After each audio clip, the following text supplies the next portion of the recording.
Israel is not a new nation to study when it comes to the Bible, because most of the things in the Bible is centered around this nation. We know that the Messiah himself, Jesus Christ, the Son of God, came to this earth through this nation.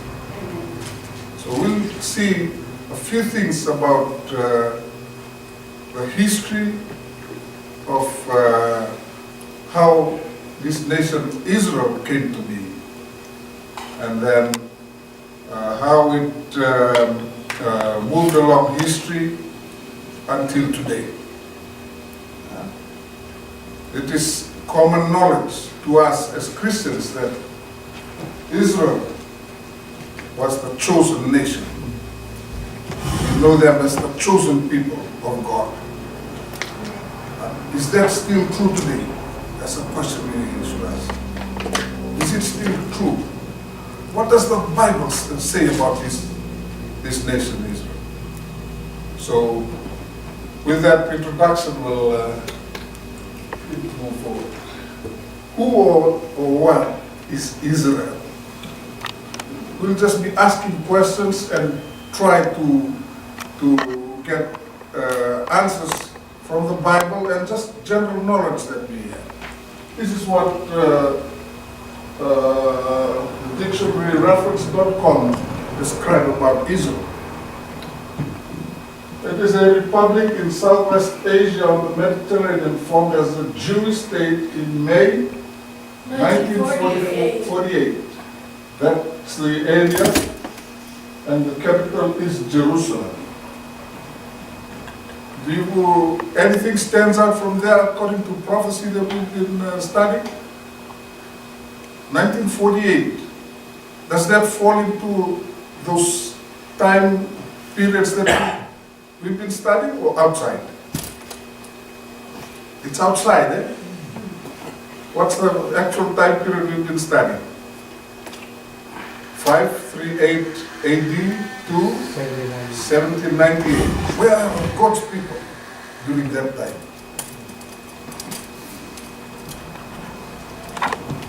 Second definition is the people traditionally descended from Jacob, the Hebrew or Jewish people. Is that true according to the Bible? Yes. They descend from Jacob, and they are now called the Jewish people. Are all the descendants of Jacob Jewish? No. Some of the questions that we keep asking ourselves in order to brighten up the topic. Third definition, a name given to Jacob after he had wrestled with the angel. Is that true? Yes. It's in the Bible. Genesis 32:28. Yes. What happened in that story? What state of mind was Jacob in? He was afraid to meet his brother Esau on his way back. And he met that angel. 4. The northern kingdom of the Hebrews, including 10 of the 12 tribes, sometimes called by the name of the chief tribe Ephraim, capital Samaria. Is that true? Yes, Israel. Remember when the 12 nations divided into two? The northern kingdom. How many tribes formed the northern kingdom? No? 10. 10 tribes. And how many formed the southern kingdom? What was the nation, the northern nation called? Israel. And what was the southern nation called? Judah. Judah. The northern nation, what was their capital? Samaria. That's still today. That city is still today. Samaria. So, you see, these are God's people. These were the original God's people. Okay. But are they Jews? Those 10 nations? We'll find out whether they are Jews or not. The fifth definition, a group considered by its members or by others as God's chosen people. Is that true? So, all these questions, see, this is a dictionary which is written by, we don't know whether he's a Christian or not. But that's what the world described Israel as. Ancient Israel. You remember the story? They left Egypt. They came to the River Jordan. They were about to cross. What happened to them? They sent 12 spies to go and seek out the land. And the 12 spies came back, and what did they say? They saw giants. Oh, the land is so rich. But the people to in there are so huge, we cannot fight them. They forgot about the God who was leading them from Egypt straight to the River Jordan to cross into Canaan. And what happened to them? God was so displeased with their reaction of distrust in Him that He made them walk around the wilderness for how long? 40. 40 years to teach them that when I'm in the lead, you just follow. They thought of go in and fight for themselves. Little did they realize that it was God leading them all the way from Egypt into the promised land. You see the names of the tribes? Except for Moab down here, Reuben, Gad, Manasseh, not Basan, Naphtali, Asher, Zebulun, Manasseh, Ephraim, Benjamin, Dan, Judah, Philistia, Simeon. The 12. No, that's not the 12 brothers, eh? What name is missing from there, from the original 12? Benjamin. Oh. What name? Oh. They did not have any land. They were not given. Oh. Levi. We've been talking about the tithe for lunch. Levi. He didn't have any share of land. Instead, the two sons of Joseph, one was Ephraim, and the other was, I think, Manasseh. Manasseh. Yeah. That's the other son. These two were given the land. And Joseph missed out, and Joseph, because he's represented by the two sons. But the other was taken up by, because Levi did not have a share. So it's still 12 tribes. Eh?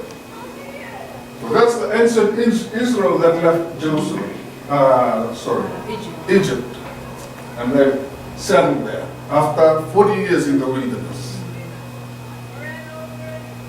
This is the modern Israel we see today. What year did we say it was formed in the definition? 1948. 1948. Is it inside our prophecy era? No. Outside, 1948. Before 1948, it was all Palestine. Palestinians were there. And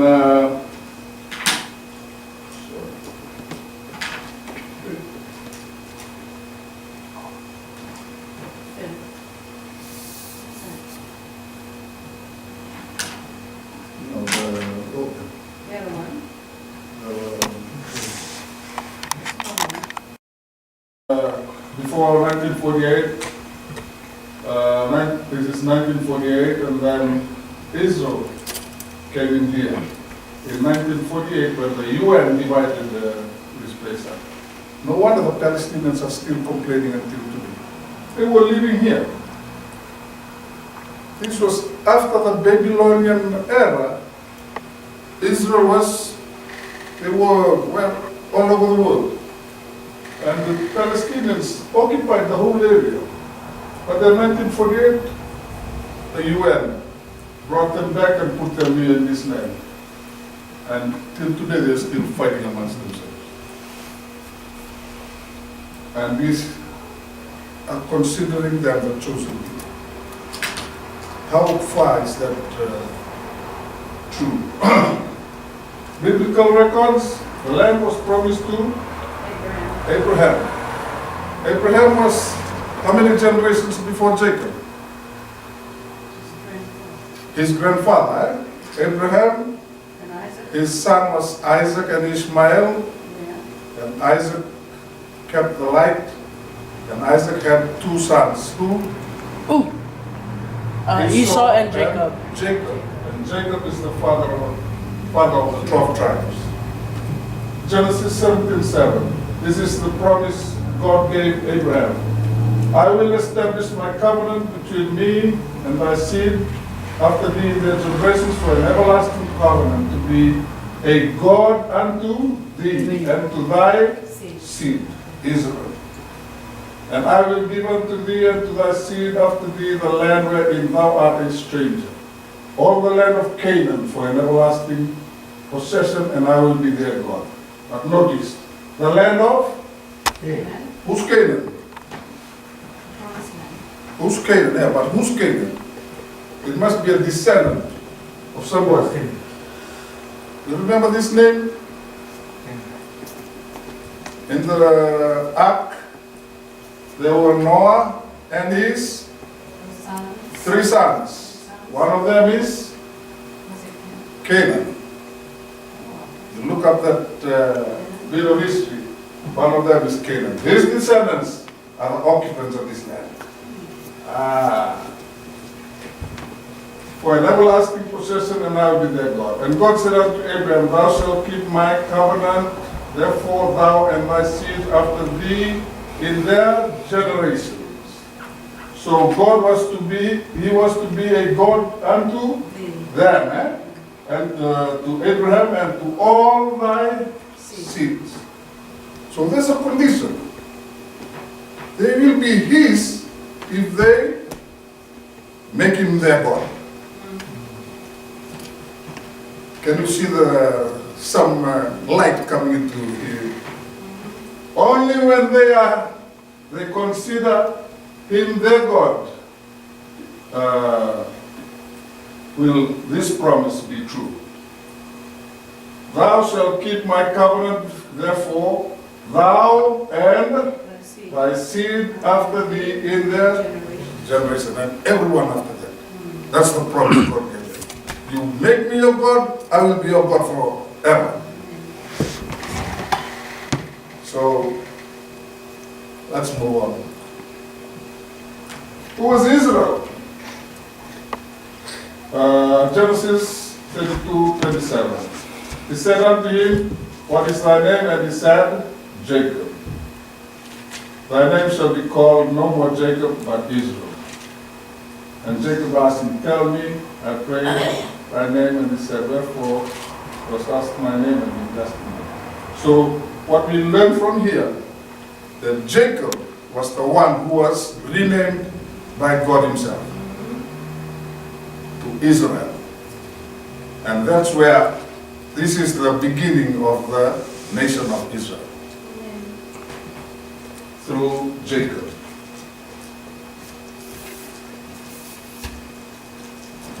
He was the father of 12 tribes. He had 12 sons. So the name Israel originally started with Jacob, the father of the 12 tribes. Though Abraham was the father of faith and was promised the land of Canaan by God himself for being obedient to his instructions to live in unknown land, the appointed people to spread God's truth amongst the fallen world was to Jacob and his descendants. The promise was made to Abraham, but the chosen people was to Jacob and all his descendants. Remember, Jacob had a brother, Esau. It wasn't Esau or all his descendants. The promise was to Jacob. You have been renamed today Israel.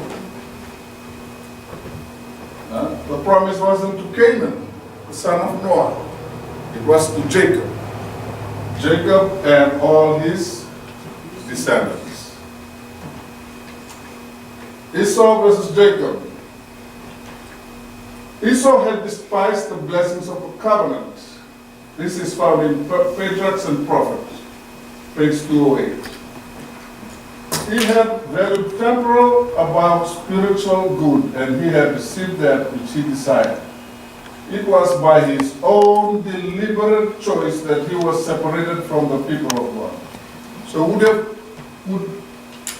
would Esau have been chosen if he had chosen to be good?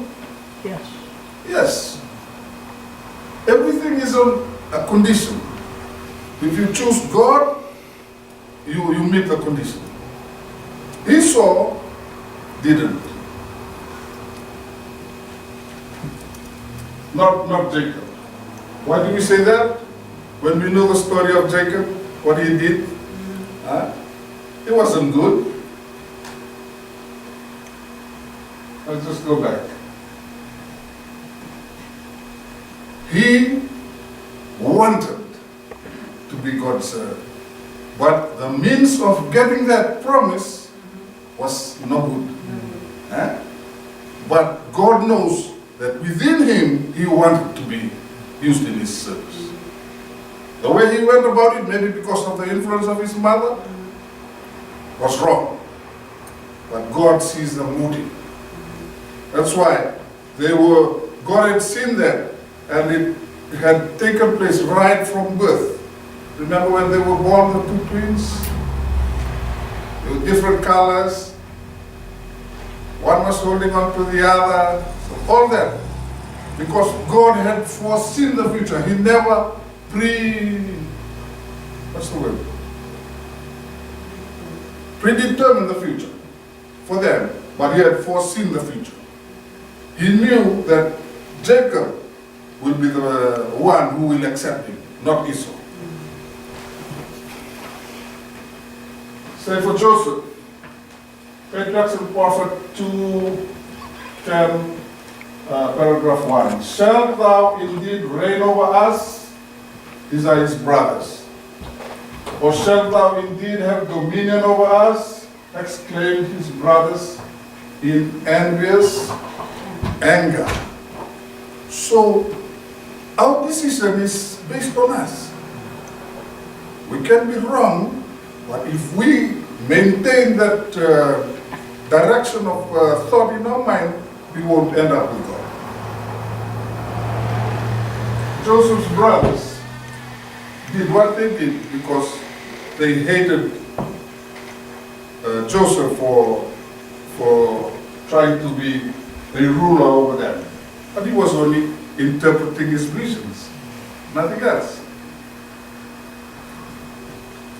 Envy, when one chooses to follow God and not Satan or himself, it fires up the envy of those around him, even his or her own family. That's what happened to Joseph. He chose to follow God. He did not choose to follow Satan or to follow his own self. When you do that and you follow God, you stand out. And when you stand out, people look at you, notice you. He's behaving differently. And because of that, you bring out envy among the people because Christ is not in their heart to appreciate the good thing that you are doing. So when you do good things, expect people to envy you. The devil himself will be so angry that he will cause many situations to occur against and around him to force one out of his decision to be a vessel of God. The devil doesn't want you to be used in God's will. So he will cause so many things to happen around you so that you give up the decision and follow him, follow Satan instead. We're talking about this because of the nation of Israel. They were chosen by God. At times they were doing good, but most times they choose to do bad. One other consideration, there's no special consideration for the people of God.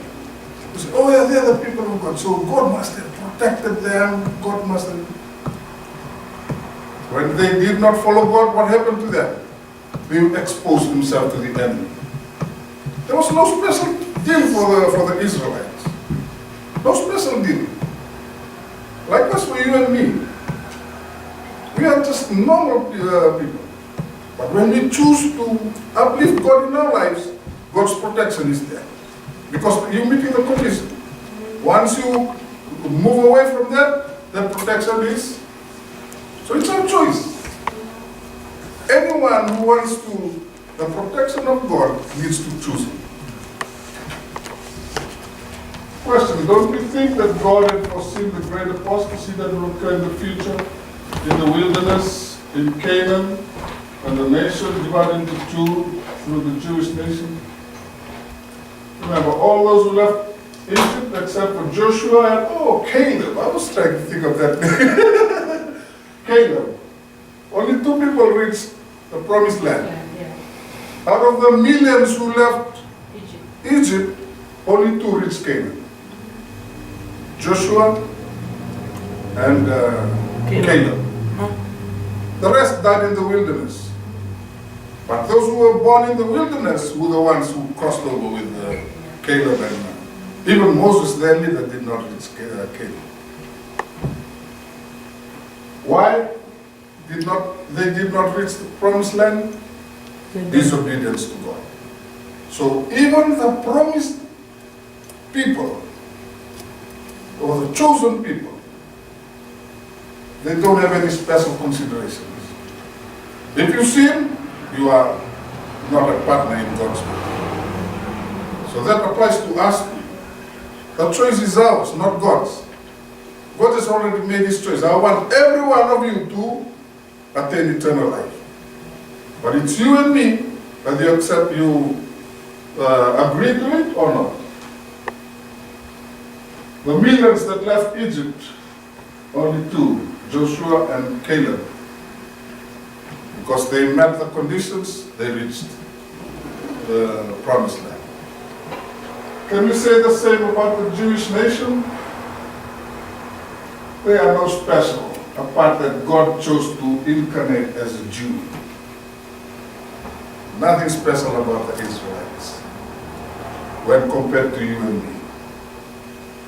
When our forefathers chose to follow God, they were special because they were given the promise of God, the protection of God. Our forefathers, back home, in Fiji. Yeah.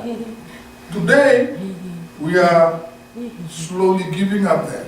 We are turning to other gods. And that's why things that are happening to us here and in Fiji is happening. Because the protection of God is being removed. We've moved away from His protection. Likewise, that happened to Israel. God in His love for them warned them in advance through the vision. When they apostatize, what do you think becomes of their relationship with their God? Even the chosen people, when they do wrong, that relationship is broken.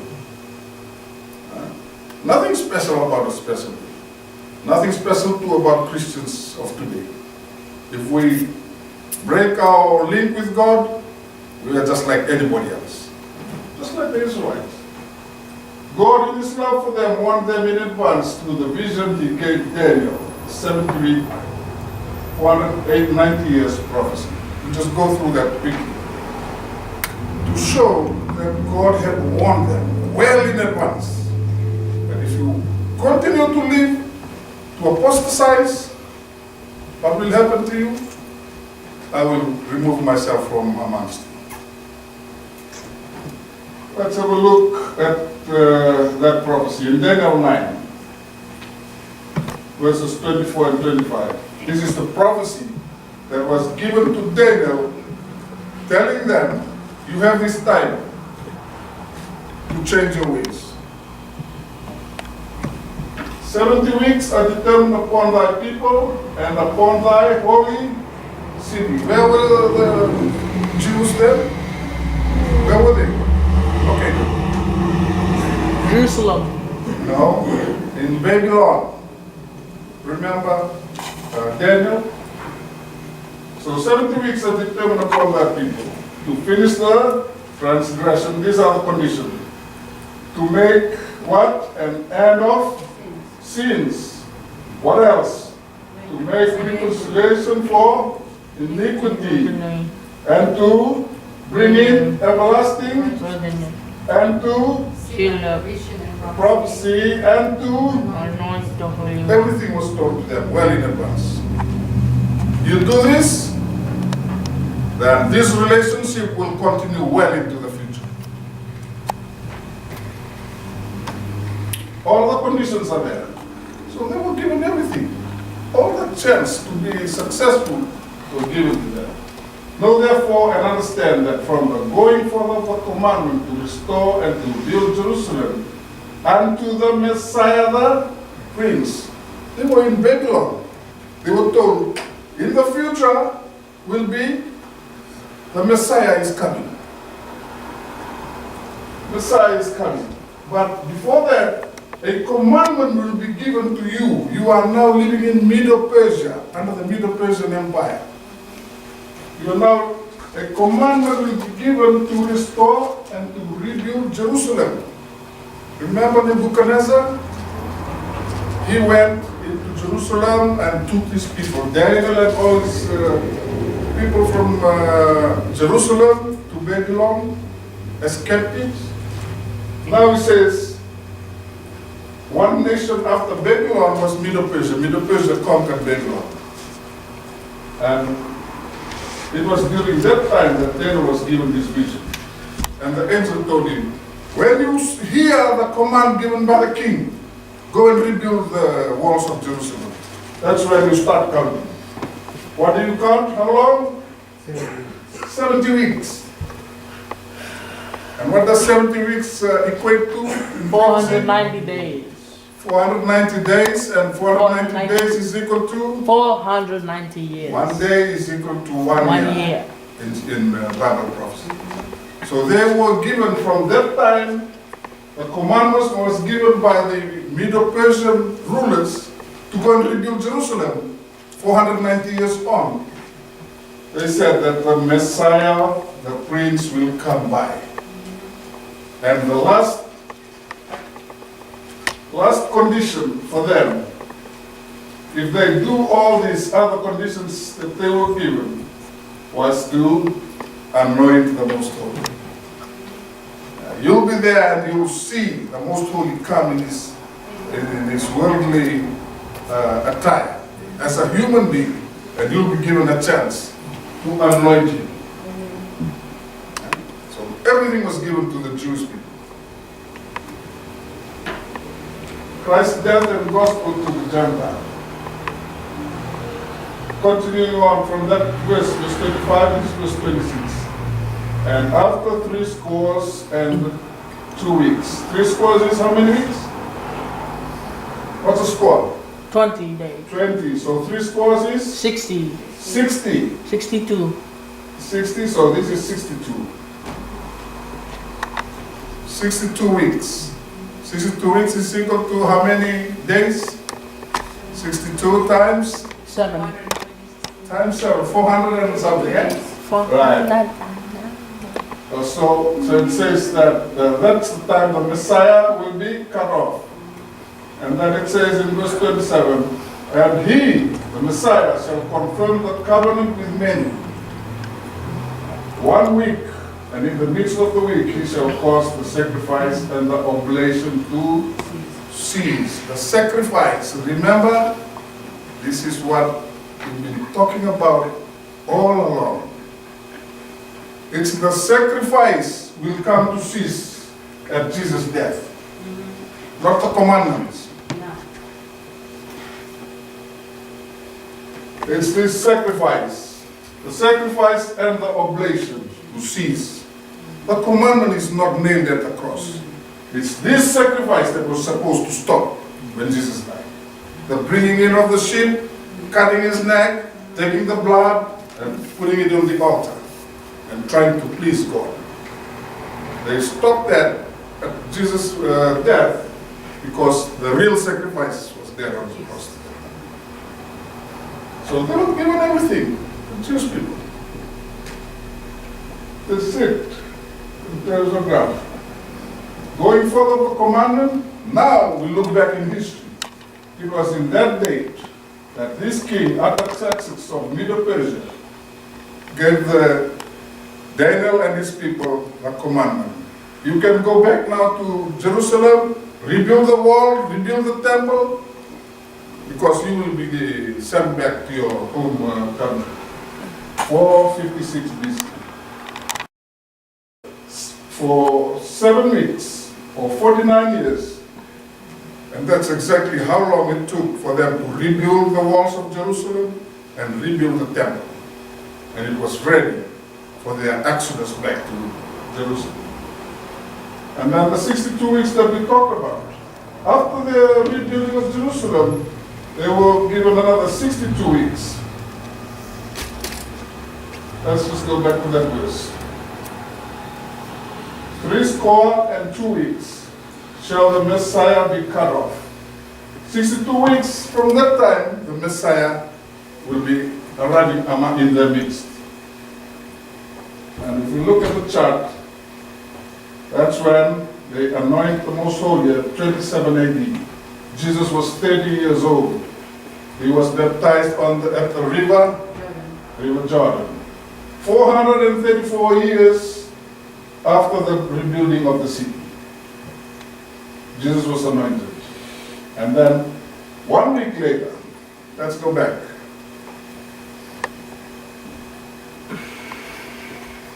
It talks about the 62 weeks there, and then 1 week. And he shall confirm the covenant with many for 1 week. 1 week is how many days? 7. 7 days is equal to? 7 years. 7 years. So there's a 7-year period after the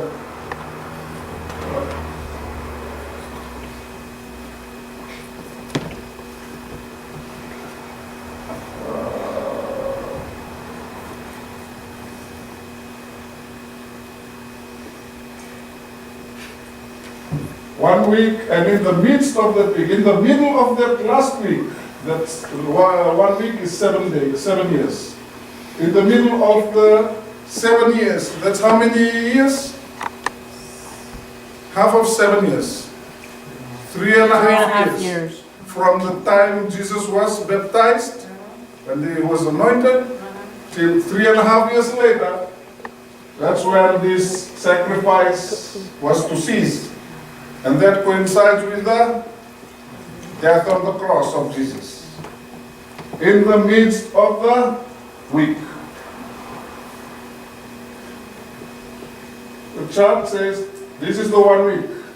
This chart is not in proportion, because this is 69 weeks, and see how 1 week is longer. But I want to show that 27 AD, when Jesus was baptized, 3.5 years later, 31 AD, this was when Christ was crucified. And then 3.5 years later again, that 1 week was complete. The 1 week or the 70 week, because this is 69 weeks plus 1 week gives you 70 weeks. That 70 weeks, at the end of that 70 weeks, the condition for the Jewish people expires. All their chances that we were given. Remember those conditions that we read about? Did they meet any of those? No. No. So that ended right here. And what happened in 34 AD when Stephen was stoned? Do you remember what was happening in Palestine then? Jesus died here. And what were the disciples doing? So, they were splitting apart. Remember, 40 days later, the Holy Spirit was given, and then what happened to the disciples? They scattered amongst the earth. They were preaching about Jesus. Did the Jews like it? No. The synagogues were all close to the disciples. If you want to talk about Jesus, this synagogue is not for you. Jesus is not God. You guys get out. That's the Jews' attitude. Pharisees. So it was that time that the persecution of the Christians, those who had accepted Christ as God, started. 34 AD. The synagogues were closed, they were persecuted, and what happened to them? They scattered all over the place. They went to Corinth, they went to Thessalonica, they went to, which other places? All those places, Galatia. See, that's how the word spread from 34 AD. Because the door of probation, the agreement between the chosen people and their God has now expired, and they did not meet the condition. If they had met the condition, that would have continued. 34 AD. 3 years after Jesus, see how loving this God is. Even after they crucified Christ, he gave another 3.5 years. Come back to me, I still love you. I still want to use you. But they continued. What instead? They stole the people who were preaching about Jesus. They killed him. And who was the main guy here? Stephen. Paul. Who was the main guy here? Oh, Paul. Saul. Paul. He was Saul. Remember? He was the one who gave the order, stone Stephen to death. He was a Pharisee. What do we conclude? 70 weeks, we go back to that. Finish the transgression, make an end of sin, make reconciliation for iniquity, and to bring in everlasting righteousness, seal up the vision and prophecy to anoint them. Most They High. did nothing of this. God gave up. That's why we are asking today, are these people still the chosen people of God? When this prophecy clearly tells us that God had given up on them. It doesn't mean that an individual cannot be God, an individual Jew. But as a nation, as that chosen nation, they are no longer the people of God. Did the chosen people satisfy their part of the deal? Unfortunately for them, they did not. So what actually happened to their status as the chosen people? Jewish reaction. Stephen was not a Jew, but he was a devout follower of Christ.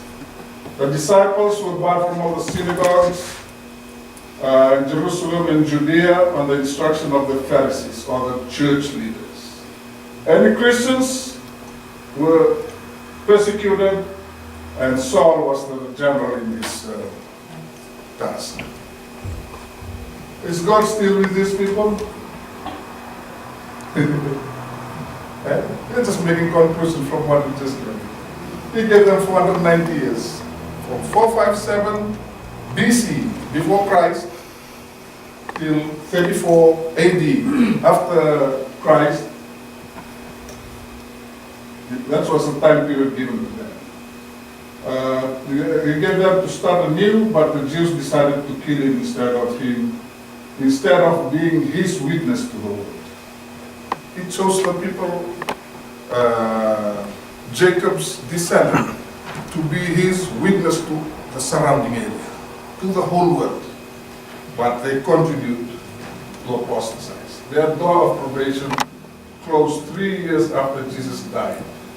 And the gospel was now given to the Gentiles, who were more recipient to it in comparison to the Jews, who were initially entrusted to it. The Jews rejected it. No, he cannot be God. We put him on the cross. But instead, the people outside the Jewish nation were the ones who received it. It burned like fire in the first 100 years. And when we study Revelation chapter 2, about the 7 churches, we'll learn much more of what happened during that first 100 years, the result of the work of the disciples. Children of Abraham. Galatians 3:16. This is what verse 7. Let's all read that. 2, 3. Know ye therefore that they which are of faith, the same are the children of Abraham. Does it mean you have to be a Jew to be a child of Abraham? You have to just have faith. Faith in what?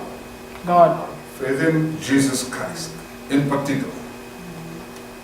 Because the Jews had faith in God. They loved their God, God the Father. But they did not accept Christ as God.